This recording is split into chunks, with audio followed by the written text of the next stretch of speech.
This lecture is about distance relay, admittance Moore relay and the offset Moore relay characteristics.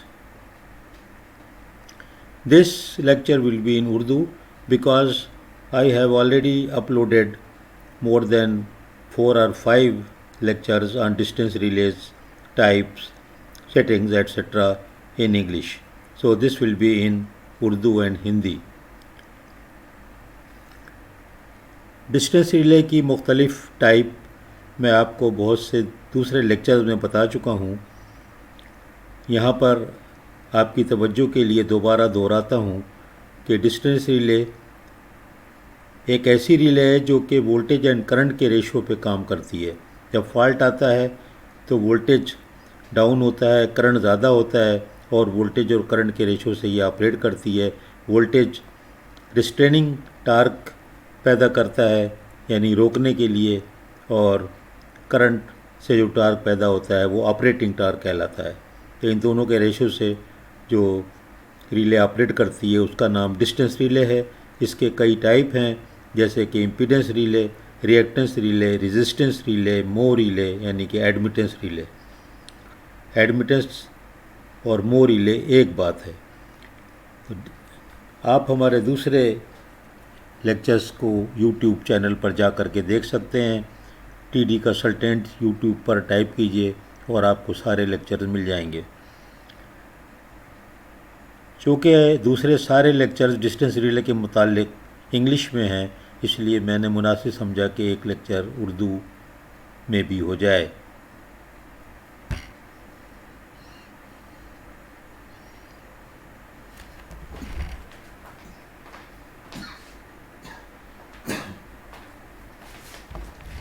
अब आप देखेंगे कि मैं आपको दिखाता हूँ कि मो रिले या एडमिटेंस रिले की कैरेक्टरिस्टिक कैसी होती है. ये उस लेक्चर में भी मैं दिखा चुका हूँ जिसमें कि मैंने different type of distance relay discuss किए हैं, लेकिन वो सब इंग्लिश में है. इसका ये मतलब नहीं है कि जो उर्दू जानते हैं वो इंग्लिश नहीं जानते, लेकिन बाद औक़ात अपनी ज़बान उर्दू या हिंदी में समझने में कुछ आसानी हो जाती है.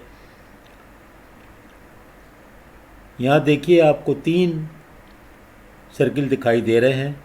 आपको मैं याद दिलाऊं कि मो रिले या एडमिटेंस रिले डायरेक्शनल रिले होती है और इसका जो कैरेक्टरिस्टिक का सर्किल है वो ओरिजिन से पास होता है. एक्स और आर का जो पॉइंट है मिलने का ओरिजिन, वहाँ से ये पास होता है. ए बी वो ट्रांसमिशन लाइन है जो कि प्रोटेक्ट की जा रही है और इसमें 3 जोन मैंने आपको दिखाए हैं, जोन 1, जोन 2, जोन 3.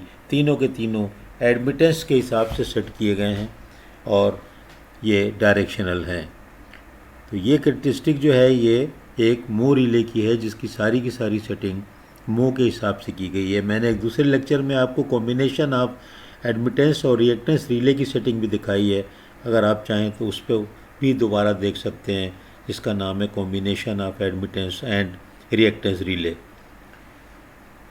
बहरहाल यहाँ पर ये सिर्फ मो रिले की मैं आपको कैरेक्टरिस्टिक दिखा रहा हूँ जो कि दूसरे लेक्चर्स में भी है, लेकिन यहाँ दिखाने का एक ख़ास मकसद है कि मैं इसका एक और वेरिएशन आपको यहाँ पर दिखाऊंगा, एक और वर्जन दिखाऊंगा.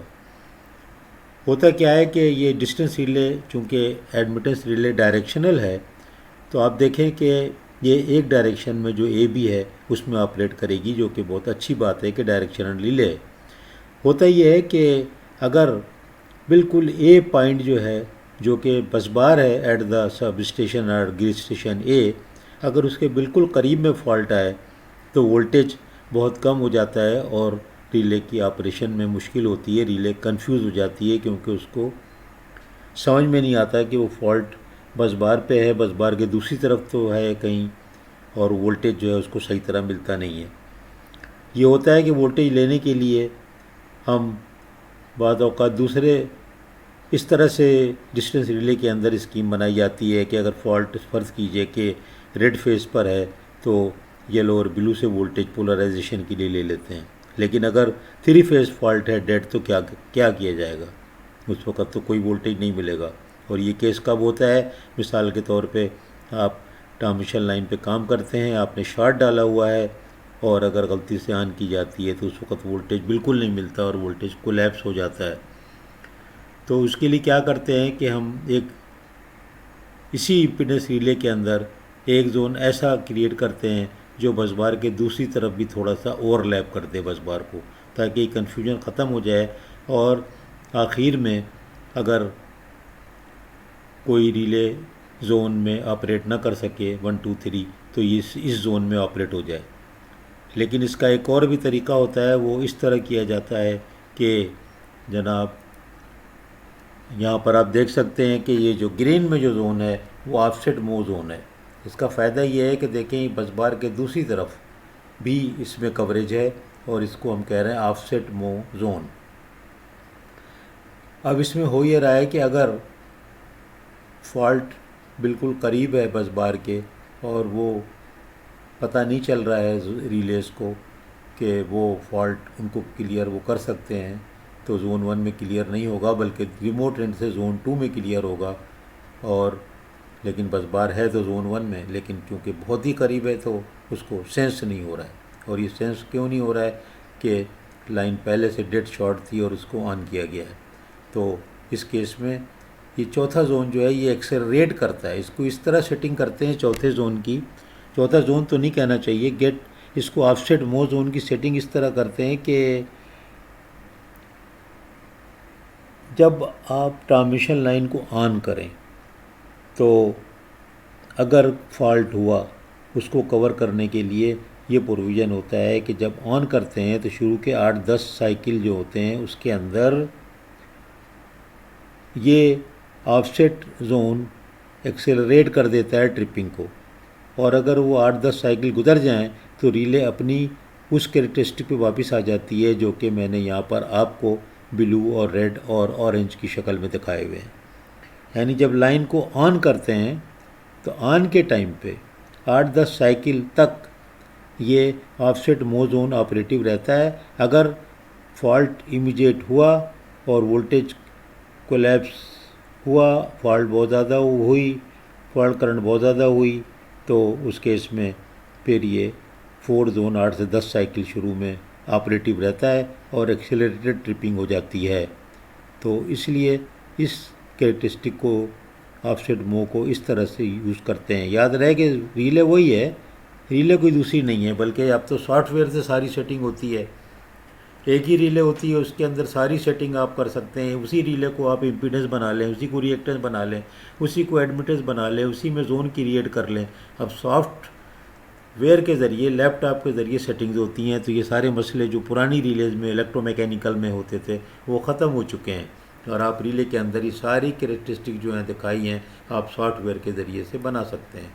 अब यहाँ पर मैंने इसी बात को जो मैंने बताया आपको उसको मैं दिखा रहा हूँ कि एक लॉजिकल डायग्राम के सर्किट में या जो रियल ट्रिप सर्किट होगा। जोन 1 में जो मूव की रिले की सेटिंग है वो इमीडिएटली ऑपरेट हो जाएगी, जोन 2 की टाइम के बाद होगी, जोन 3 जो है रिले या अगर वो ऑफसेट मूव रिले है, मैंने आपको डायग्राम में 4 दिखाया था और ये भी हो सकता है मैंने जानबूझ के यहाँ पर 3 पे एंड कर दिया कि जोन 2 बने हुए हैं और जोन 3 को मैंने कहा कि अगर वो मूव हो। तो मैंने आपको जो डायग्राम दिखाई उसमें ऐसा नहीं था, उसमें आप देखें तो मैंने 3 जोन दिखाए थे, आपके सामने है ये पिक्चर, और 3 जोन के बाद मैंने ऑफसेट मूव बनाया था। ये भी हो सकता है कि मैं इसमें जो ब्लू और रेड है उसके बाद ही ऑफसेट मूव कर दूं तीसरे वाले को, तो ये आपकी मर्ज़ी है, आप ऐसा कर सकते हैं। लिहाजा यहाँ पर मैंने डायग्राम डिफरेंट स्टाइल में बना दी कि मैंने 3rd जोन को ही मूव जोन का ऑफसेट जोन कर दिया है और वो एक्सेलरेटेड ट्रिप हो रही है उसके अंदर। और अगर जोन 3 नॉर्मल जोन है तो ये टाइमर के थ्रू ऑपरेट हो जाएगा। तो ये 2 बातें मैंने एक डायग्राम में कवर कर ली हैं।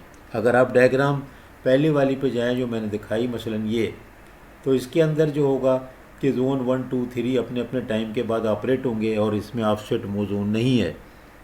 और इसके बाद ये देखिए इसके अंदर 1 2 3 अपने पे ऑपरेट होंगे लेकिन जोन 4 जो है ऑफसेट है।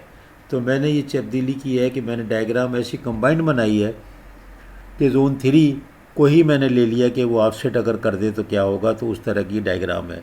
अगर इसको जोन 4 के हिसाब से बनाएं तो इसमें थोड़ा सा अमेंडमेंट होगा कि जोन 3 के साथ एक टाइमर डाल देंगे ऊपर यहाँ सर्किट में, और फिर एक जोन 4 बना के नीचे जहाँ लाल है उसमें लिख देंगे मो ऑफसेट, और फिर वो उसको ऑपरेट करा देंगे।